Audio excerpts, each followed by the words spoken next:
You know that feeling when you look back at a decision you made a few years ago, something you barely thought about at the time, and you realize it quietly changed the shape of everything that came after? Not a dramatic moment, not a big announcement, just a small, almost unremarkable choice that compounded forward into something you're genuinely grateful for today.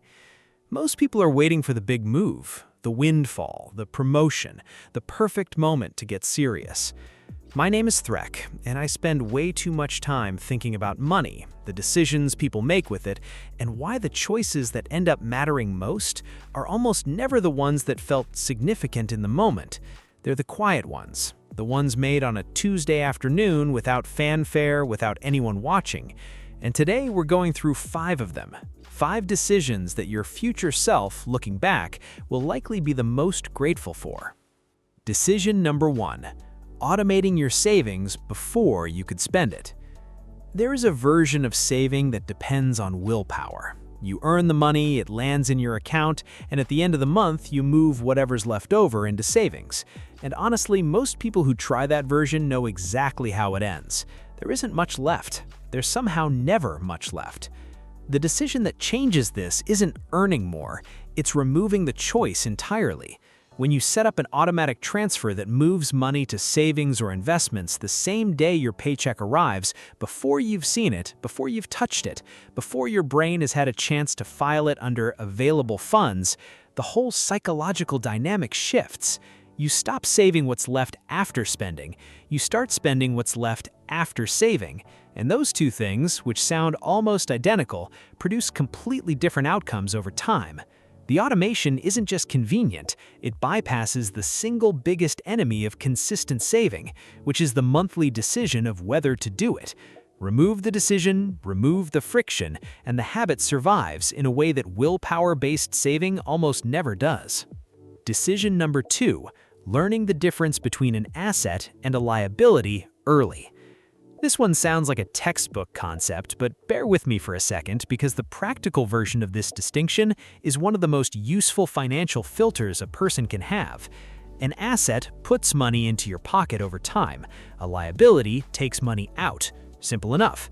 But the reason this matters so much in real life is that a lot of things people intuitively classify as assets, a car, a boat, certain kinds of jewelry, even a primary residence in many cases, are actually liabilities when you run the honest numbers. They cost money to own, maintain, and operate. They depreciate, and the mental accounting error of calling them assets leads people to feel wealthier than they are on paper, while quietly accumulating a collection of things that drain rather than build. The decision to actually learn this distinction, apply it honestly to your own life, and start deliberately directing money toward things that genuinely build, index funds, income-generating property, a business, rather than things that feel like wealth but function like expenses, is one of those foundational clarity moments that tends to restructure how every subsequent financial decision gets made. Decision number 3. Building an emergency fund that actually covers emergencies. 3 to 6 months of expenses. You've probably heard this number, and I'd guess a meaningful portion of people reading it have nodded along and then not done it, or done a partial version of it and called it close enough. Here's what an emergency fund actually does that a savings account balance doesn't. It removes the financial emergency from the unexpected event. The car repair, the job loss, the medical bill, the leaking roof, none of those are financial emergencies if you have the cash sitting there specifically for them. They become inconveniences, expensive inconveniences, but manageable ones. Without the fund, every unexpected expense either goes on a credit card, which means it starts compounding against you immediately, or it destabilizes something else in the financial structure, usually the investment contributions that were just starting to build momentum. The emergency fund isn't the exciting part of personal finance. Nobody's making videos about how pumped they are to have 3 months of expenses in a high-yield savings account. But future you, the one that hits an unexpected rough patch without having to go into debt to survive it, will feel something that I can only describe as quiet, deep, structural relief. Decision number 4. Starting to invest before you feel ready. There is almost no one who started investing and thought that at the moment they started, they fully understood what they were doing. The people who wait until they feel genuinely ready, until they've read enough, understood enough, researched enough, wait a very long time. And the cost of that wait, in compounding time lost, is one of the most expensive things a person can pay without ever receiving an invoice for it. The honest truth is that you don't need to understand every mechanism of the market to start. You need to understand enough to open a low-cost index fund account and set up a recurring contribution. That's genuinely most of the game for most people. The refinements, the tax optimization, the asset allocation tweaks, the rebalancing strategies, those can come later, but the clock starts when the money goes in, not when the research feels complete. I think about it like learning to drive. You don't wait until you've memorized every road in the country before you get behind the wheel. You learn enough to drive safely and you start. The rest of the knowledge comes from being in motion. Investing works the same way. Start with enough, learn the rest while the compounding is already running. Decision number 5. Addressing lifestyle inflation before it addresses you. Every income increase carries with it a quiet decision.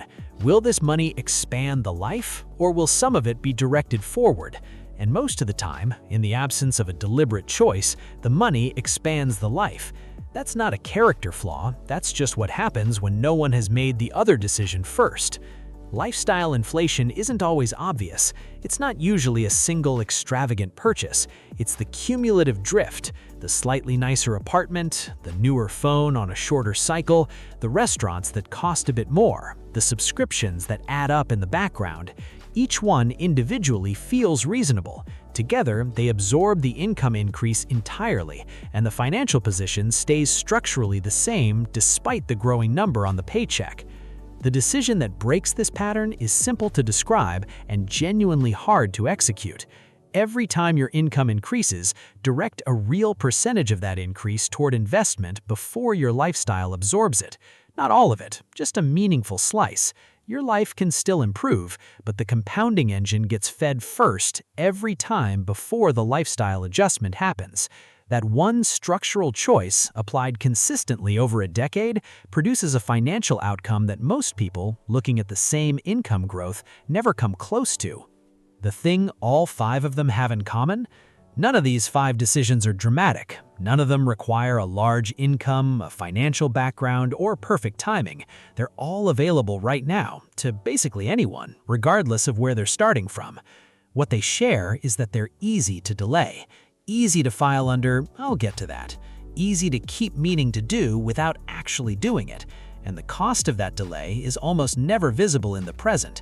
It shows up later in the form of options that don't exist, in the form of stress that could have been structural relief, in the form of a gap between where things are and where they could be. Your future self can't make these decisions for you. They can only live inside the results of the ones you make now. And the genuinely encouraging thing is that none of these require a transformation or a perfect moment. They require a Tuesday afternoon, a small, deliberate action, and the quiet understanding that the most meaningful financial moves rarely feel like much at the time. That's enough. Start there. I'll see you in the next one.